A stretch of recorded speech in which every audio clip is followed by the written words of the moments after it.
kira-kira Mirip apa? broker kita gitu, jadi broker naruh. Oh iya, sebenarnya semuanya itu pasti harus melalui broker, Le. Cuman ya di sini kan brokernya bukan broker yang kayak trading gitu ya, trading saham yang buy dan sell-nya kayak emas atau uang asing. Di sini tuh lebih rapi, bukan rapi dibilang terstruktur lah. Jadi duit kita itu kita baca dari MI ini mau ditaruh di mana aja duit kita nih. Contohnya ditaruh di Mandiri kah, di sahamnya BCA. Nanti keuntungan dari akumulasi portofolio itu akan dilaporkan ke portofolio yang kita miliki, produk yang kita beli, kayak gitu sih. Lalu perbedaannya reksadana ini sama saham yang biasa normal, itu bedanya? Nah, maksudnya sebenarnya apakah maksud saya mau tanya, apakah di reksadana ini ada saham gorengan? Bisa bermain di situ? Di reksadana? Adakah yang pinter saham gorengan yang mengelola itu tahu mengenai saham gorengan? Boleh bermain di saham gorengan? Pernah kejadian di salah satu MI, mungkin saya nggak sebutin merek ya, ada pernah salah satu kejadian salah satu MI itu kena hukuman oleh OJK karena portofolio investasinya 90% main di saham gorengan. Akan ketahuan lah. Jadi ada peraturan di OJK itu tidak boleh main 100% di saham gorengan kayak gitu. Harus ada saham-saham yang emitennya stabil seperti bank BCA, seperti itu kan salah satunya yang dalam anggotanya LQ45 lah. LQ45 itu kan rata-rata yang udah perusahaan besar kan. Nah itu pernah waktu itu ada 1-2 produk dari Bareksa itu kita suspend karena si manajer investasi ini nakal, dalam artian dia jualan produk yang tiba-tiba melejit, Le. Jadi bisa melejit, keuntungannya tuh gila-gilaan satu hari. Nah tapi itu bakal menjadi kunci atau faktor poin kecurigaan dari Bareksa dengan OJK kayak gitu.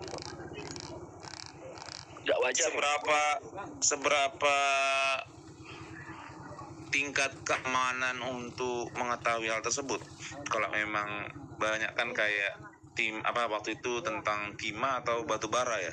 Nah itu dibilang, ada juga yang bilang ya ini bisa jangka panjang, ada juga ini hanya gorengan. Jadi masukin aja, tiba-tiba gak berapa hari lagi langsung tarik gitu. Itu memang mereka sudah terstruktur, mereka punya organisasi atau yang ada yang bermain gitu ya, untuk menaruh sahamnya kayak gitu lah ya. Aku sih jadi gini deh. Jadi kalau yang aku tahu ya, kalau aku bermain aku selalu pilih MI. Yang jelas di Bareksa seharusnya udah difilter sih untuk MI-nya yang nakal-nakal sudah nggak ada lagi sih harusnya. Tapi namanya unit usaha kan ada aja yang mau mencoba bandel kan ya.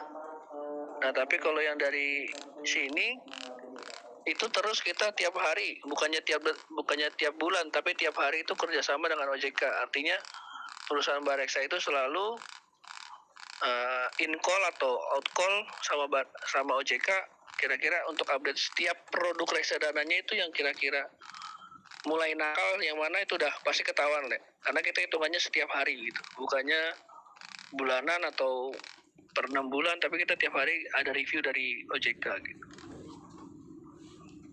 Jadi harusnya lebih aman sih. Harusnya lebih aman ya. Untuk tingkat pendapatannya kita sama luar kira-kira jauh banget apa beda? Terlalu kecil sih punya kita tingkat persenannya. Kayak tadi bilang kan cuma untung 0, sampai. Nah itu harian. Nah, itu aku jelasin dulu. Itu maksud nggak udah selesai terus nanyanya. Maksudnya kalau di luar negeri apakah segitu juga dari nilai matang uang dolar mereka dibanding kita yang rupiah ini? Hampir mirip-mirip atau beda jauh banget ya? Terlalu jauh banget itu bagaimana untuk pendapatan persenannya itu? Kalau persenannya ya, berarti kalau ini tentang persenan ya, bukan nilai mata uangnya ya. Ya apa berpengaruh juga, bisa juga sejauh itu berpengaruh, ada pengaruhnya nggak dolar mereka sama rupiah kita, dan juga pendapatan persenan tadi bilang pendapatan kok perusahaan kok besar banget tapi cuma dapatnya receh, tadi aku dengar ya dari 1 juta paling 10 juta tadi Le bilang ya, 10 juta masukin paling cuma receh tadi Le bilang. Nggak sampai pun berapa puluh, nggak sampai pun cepet kan 1%-nya gitu. Nah, Iya. maksudnya tadi ya, bisa jelasin Le. Aku jelasin ya. Jadi untuk yang pasar uang itu artinya kalau kita mikir pasar uang adalah kita mikir sama dengan deposito. Tapi bedanya reksadana pasar uang dengan deposito yang di bank kita taruh adalah menurut undang-undang reksadana itu tidak kena pajak lagi. Artinya contoh, saya pilih produk namanya itu Sukor Invest. Itu rata-rata saya udah pengalaman bekerja di Bareksa hampir 4 tahun ini. Per tahunnya itu di Sukor Invest itu pernah tertinggi 7% setahun.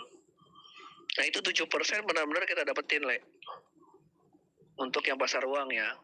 Tapi kalau untuk pendapatan tetap dengan yang lain-lainnya itu bergantung dengan kondisi pasar yang ada. Karena dia banyak bermain di IHSG tadi gitu kan.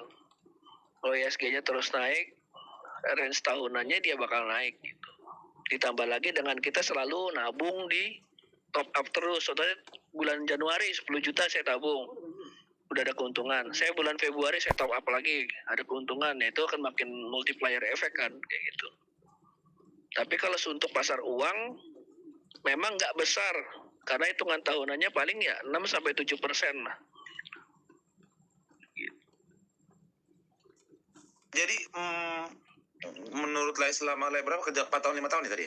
4 tahun lah saya dari Bareksa. 4 tahun di Bareksa.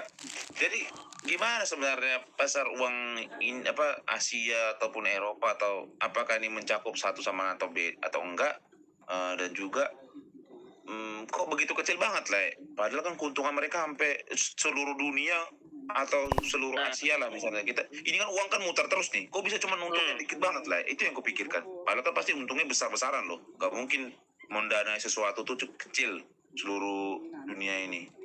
Nah itu kalau untuk urusan terus Le. Ya maksudnya kok sampai 5 tak Le bilang tuh jangka panjang kok cuma 0, atau cuma 7% doang. Padahal putaran uang ini bertriliun-triliun mungkin kurasa ya. Apalagi banyak pengusaha ini masukin uangnya. Nah itu gimana kok cuma 7% aja gitu loh. Terus yang selebihnya sampai mau ke 20 kayak atau 25%. Apa memang udah diatur negara untuk perputaran itunya atau bagaimana? Untuk kalau itu aku kurang tahu juga maksudnya untuk, tapi rata-rata di pasar uang ini aku ngomong pasar uang ya, karena kan di pasar uang ini juga portofolionya itu bukan portofolio di pasar uang luar negeri, tapi dijalankan oleh beberapa bank-bank yang ada di, contoh nih ya, kita buka Sukor Invest, saya share screen lagi.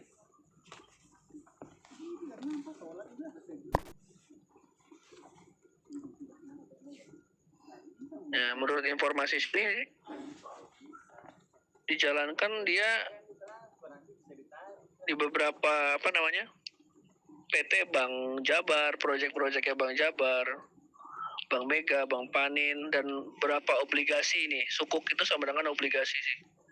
Nah ini obligasi punya siapa saya nggak tahu ini. Pokoknya ini antara punya negara atau punya daerah biasanya nih. Nah itu nanti keuntungan dari proyek-proyek itu itulah dibagi lagi ke berapa investor yang ada di perusahaan ini, perusahaan Sukor Invest ini. Nah, perusahaan Sukor Invest ini ada 20 juta investor gitu kan. Nah, masing-masing investor kan punya presentasi berapa ya, presentasi itu dari keuntungan itu dibagi lagi. Gitu Le. Jadi ini nggak di luar negeri duitnya, makanya kita nggak bisa apple to apple banding dengan luar negeri gitu. Karena ini banyak duitnya diputar dalam negeri. Oh, jadi cuma dalam negeri toh ya lah ya? Iya. Kan kita masih under OJK Le. Oh, setelah OJK ini belum pernah ada dimainin nggak? Ada permainan kira-kira sebelumnya ini? Bentar Le. Aku matiin dulu share screen. Mana ya matiin? Nah, gimana Le, gimana? Tadi putus-putus. Kalau boleh tahu selama ini ada permainan juga nggak di OJK ini juga? Pernah ada terdengar gitu isu-isu juga? Apa? Nah, karena aku divisinya bukan divisi bisnisnya, aku kurang tahu sih isu-isunya sih. Karena aku divisi IT-nya kan lebih ke arah teknikal untuk buat aplikasinya. Tapi sejauh ini sih untuk yang pasar uang sih so far sih normal-normal aja, setara deposito biasa sih. Kalau yang saham, aku pernah dengar emang ada isu-isu yang ya dia pakai gorengan, produknya jual gorengan gitu kan. Artinya kalau saat untung tuh kayak gorengan cepet banget. Nah itu OJK curiga tuh, itu langsung disuspend.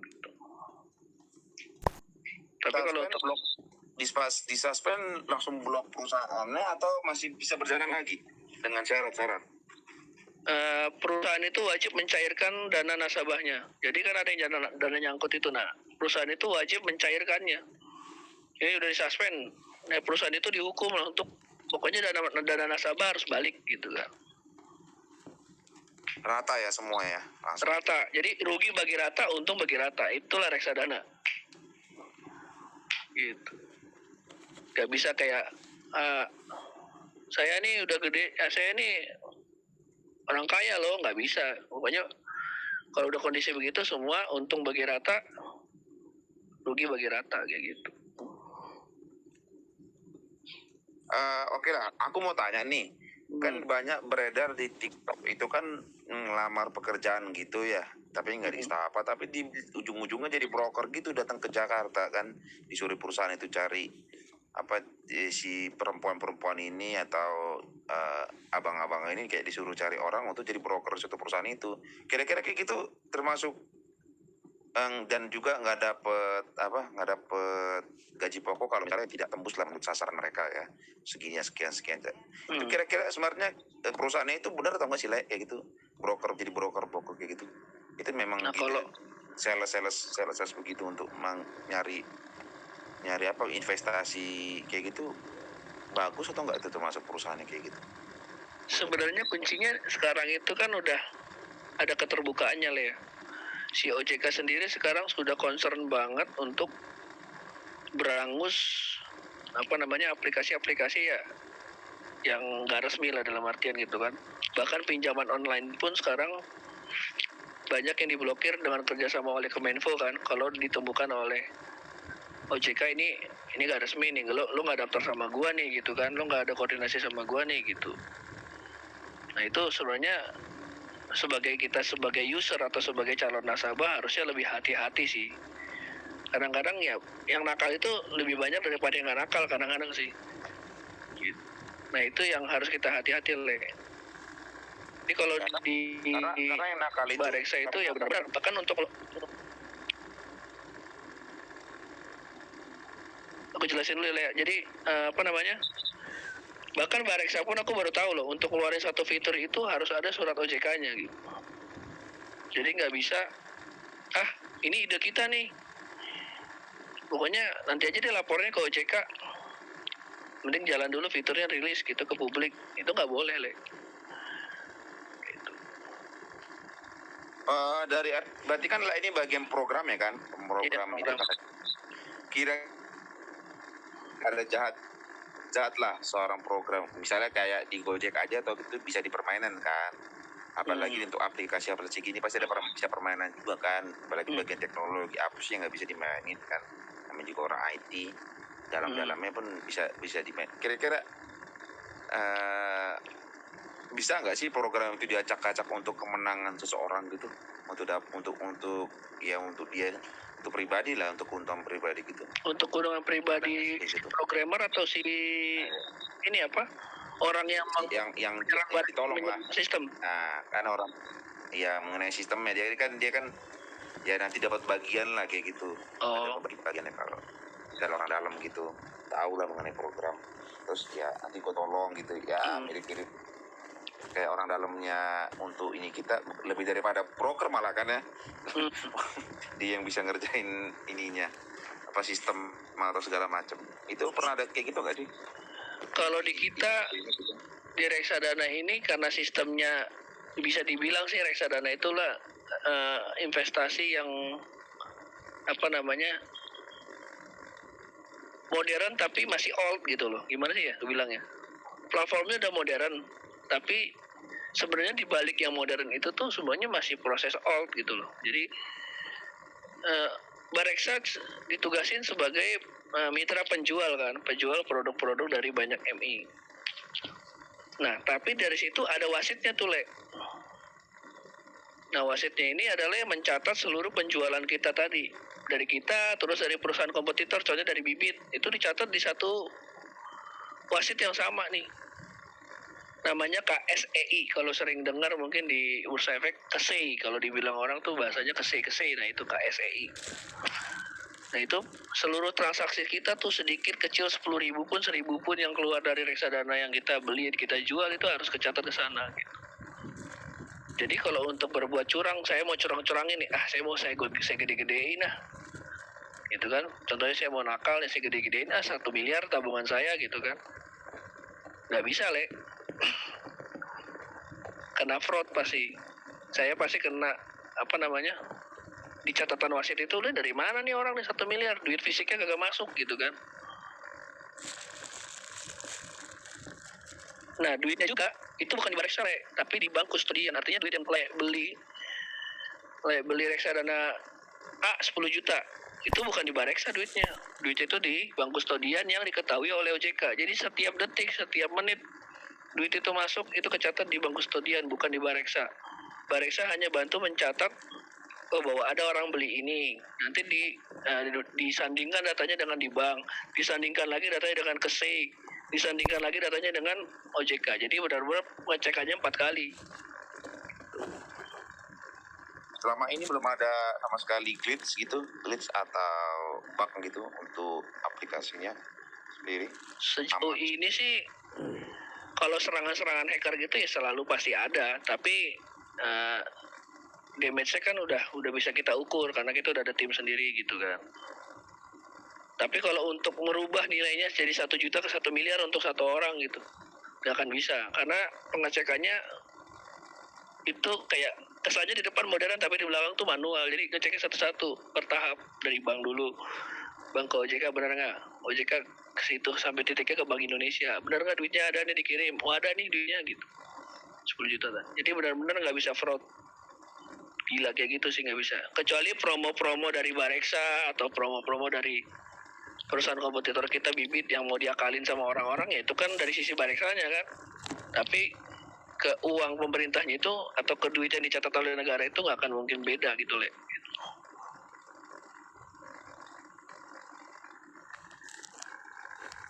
Oke, Le, thank you, Le. Thank you. Itu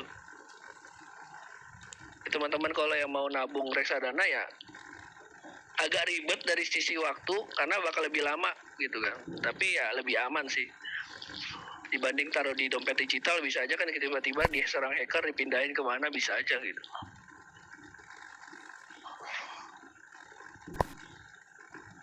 Gitu sih.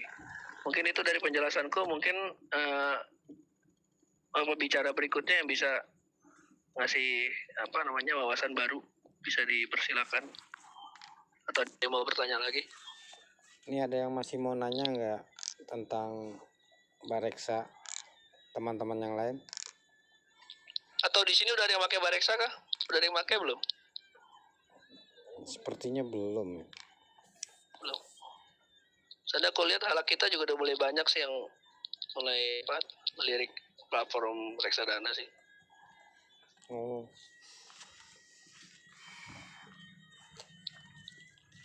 Itu larinya udah ke Impes ya? Bang Pincar kayaknya pakai reksadana itu, Bang Pincar. Mana? Kalau nggak salah orang aku ya. Insar Siombing? Iya. Nggak ada orangnya.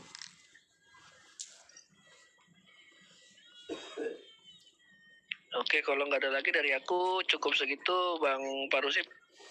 Oke, udah. Oke, mungkin nggak ada lagi ya yang nanya ya, teman-teman. Kalau nggak ada, kita ganti topik baru ini. Untuk kelanjutannya, IP Lawi. Tonton. Udah siap? Udah nampak nggak Tonton. screen layarnya? Tadi judulnya mana ya? Screen layarnya udah belum? Sudah, Le, mantap. Oke. Perkenalkan, nama saya Irwan